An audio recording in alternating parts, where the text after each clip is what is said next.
na na nila. Basta sobrang sir, di na ako madawat bilang isa ka Mindanaoan, bilang isa ka Muslim, bilang isa ka Pilipino, di na ako madawat na ilang himong pagdaog-daog sa atong Pangulo. O sige lang, relax ka lang diya, relax ka lang. Dili na may kailangan mga kampanya sa Mindanao. Both straight. Kaya dili sa inyo karon kay Baloko, kitang tanan na sakitan. Kasi wala mo hila. Ako, isungkay ko nga tao. Sukol ko sinumbagay sa kitiruan law. Pero, pagkita mo ato, pati hilak ako, di na ko pugan. Di na ko mapugan, hilak yun ko. Tungod kay, sobra ang neta mo sa tigulang. Can you just imagine? Dihimo na mo ni Pangulong Duterte tong war on drugs. Dili para kami mudato. Dili para kami magkakwarta.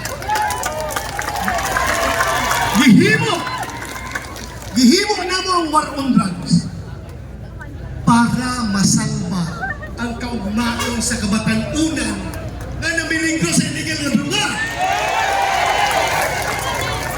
Isa man yung muhimo na anak, kundi ang nakalingkod ng gobyerno. Dili ka na nakalingkod ng gobyerno, huwag pa'y magpadaghan sa droga. Diba? Busa, kami gihimo na mo to, yung si Presidente Digong, Bato, naka-observe ka ba? Doon na natay mga probinsya na gikontrol na sa drug lord. Dili pwede na nga mamahimong narco-state ang Pilipinas. Busa pugnan nato kini. Naanaday mga probinsya na drug lord na ang magdesisyon kaysa po pwede mamahimong gobernador, mamahimong congressman, mamahimong mayor, kusihal, tanan. Kontrolado nila ang politika sa ilang lugar tungod kay daghan ka sa kwarta nagikan sa droga. O, manarko-state ang Pilipinas, kung saan na rin kang buhaon na ito? Okay lang ta mga tigulang, pero mga bata, kaluoy sa itong mga anak, mga apo. Kung sa ingon siya, Bato, kaisa na ko mamahimong presidente. Ikaw kaisa na ko ka mamahimong chief PNP. We will never pass this way again. Niyan hita. Ayahan ka itong pamuyo dito sa Davao. Gihimo kong presidente nga wala na kong ambisyon. Gihimo kang chief PNP nga wala ka nag-ambisyon tungod na sa pagbuot sa labaw makagagahong kay doon na sa ambisyon kay hatag ka na to. Mao ka na ang pagkontrolar sa droga, kriminalidad o korupsyon. Busa gihimo na mo sa sulod sa unong katuig.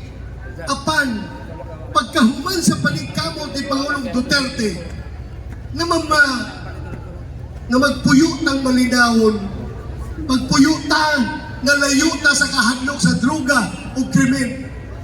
Kung sa gipalos na ito kaniya, ibiyahe siya dito sa dahig.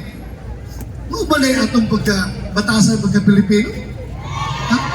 Is that the way that we thank the old man for everything that he has done to this country? Dili na tumadawat na. Kung doon naman sa isala, dili man perfecto ang tao. Kung doon naman sa isala, nanong dili ba siya mo file og kaso diri sa atong korte? Nanong isubo ba siya kasi tawag ka na ihungit dito sa mga dayuhan na ang MTC, RTC diri, sarado ba? Sugod, sarado ba? Abre! O nga di ba siya upalo kaso din na? Gusto nila sa ICC kay kadong mga tao dito ay kalibutan sa paghitabo sa Pilipinas, dali nga mailad, kaya nagpaluyo na ng pagpaila ng kaso karon. Kadtong mga NPA, mga CPP NPA, na nasuko ngayon sa pagka-presidente ni Digong kay nawala ang ilahang mga pwersa. Suko kayo sila, balo sila. So, busa, ako hangyo ko nyo, maghiusa ta.